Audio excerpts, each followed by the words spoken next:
Do you know what marginal gains are? You're about to find out. Hey, it's Andrew with Body Fuel. You can catch me online as Dolomite. I'm a long-time gamer who became a sports dietitian, and now I fuel and work with high-performance endurance athletes. I think it's time to bring high-performance nutrition to esports. All right, let's send it.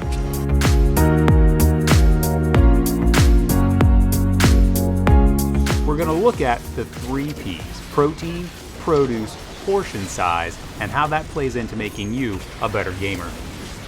Before we get started, if you haven't watched the other 2 videos on esports gaming performance, hydration and mood, and cognitive performance, check them out. We'll review some of that in this video, but not all of it, so you're going to want to go back and watch. So what is marginal gains anyway? Those are tiny improvements, think 1% better, in little parts or aspects of your gameplay. Here are some examples: jungling efficiency, gold per minute, faster combo work, more scoring attempts, dewarding, or even moving through the map just a bit faster. If you can improve just 1% on little aspects of your game, then those little tiny 1% improvements add up to a significant, big deal. How big of a deal? Say you have a competitor who is of equal skill level. The difference between winning or losing is often a very tiny detail. That's where those marginal gains come into play. At the highest level of all pro sports, marginal gains are really where an athlete can make the difference. Look at the Olympics, look at pro baseball, NFL, any favorite sport. It's those little 1% improvements in hand-eye coordination, precision, and speed. Those things that at the top level, they're already great. But what's going to give them that 1% more great? It's marginal gains. So what does that have to do with nutrition and gaming? We know for a fact nutrition impacts mental performance, mood, blood sugar, gut health, the immune system. Most people are often too busy thinking about single supplements or single nutrients and not looking at the big picture of whole foods and their entire diet or the foods they eat all day.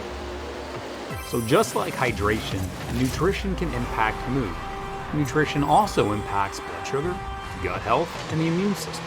And you're like, how does this make any difference with performance? Well, if you're sick all the time and you have a weakened immune system, your blood sugar is low because it's hypoglycemic because of sugar swings, it's hard to concentrate, you're irritable, puts you in a bad mood. Now do you see how all of this snowballs into just not participating in your training efforts very well? And esports aren't any different than traditional sports. If you train poorly and you're not getting the most out of your training and practices, you're gonna compete poorly. You know this already though. It's the same idea as players using the flavor of the month strat or broken mechanics in a game and they're thinking that they're good because they're dominating. But at the end of the day, you know they're not. Their fundamentals aren't there. And it's the same with nutrition and your gaming performance. You want to make sure your nutrition fundamentals are in place so you have the best opportunity to perform. So in the previous videos, we talked about some fundamentals. Drink often, choose better, think about your drink. Milk anytime is a win, and fruits and vegetables are a pro move. So where do we go to next with this? We talk about protein, produce, and portion size. One of the foundations to any good diet is lean protein. Things like milk, yogurt, chicken, fish, tofu, soybeans, edamame, seitan, turkey, and eggs round out a pretty good list. Protein provides amino acids for rebuilding and repair, incredibly important, and also make you full. It's called the sense of satiety. Produce is equally as important. It's not second on the list because it's second, it's just because that's where I put it. You really want to eat the rainbow, and I don't mean Skittles. You want to eat a lot of colors as often as you can, as many as you can throughout the day. They are full of vitamins and minerals and phytochemicals and probiotics and prebiotics. You remember all those fancy terms I told you I wasn't going to tell you about? Well, I don't have to, and you don't have to even think about it because they're found in all your favorite fruits and vegetables, so just grab them often and a lot. Pair them with some lean protein. To be really honest with you, if you just grab milk and a piece of fruit or yogurt and a piece of fruit, you're winning. It's a solid combination. And lastly of these P's, remember protein, produce, there was portion size. You should eat when you're hungry stop when you're full, and you need to honor that hunger. What that means is if your stomach is growling, you should have something to eat.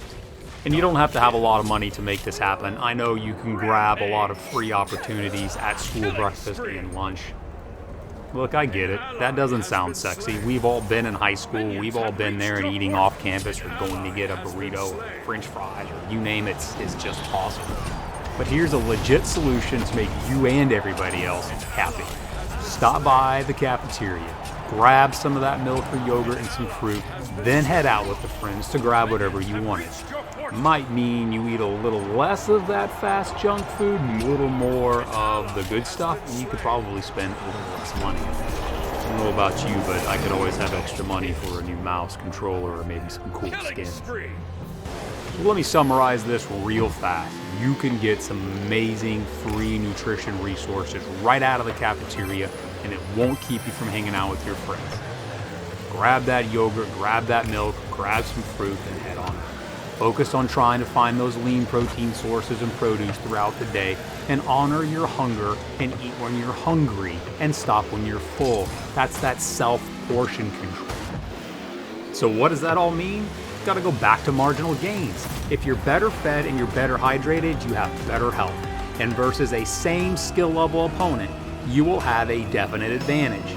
How? You get more quality gaming practices because you'll be sick less with a better immune system. You'll have fewer headaches. You'll be more in it during practices, and that translates to better competitions. This is the same as traditional sports, and as an esport competitor, it's not any different. Nutrition and hydration can set you apart from your competition.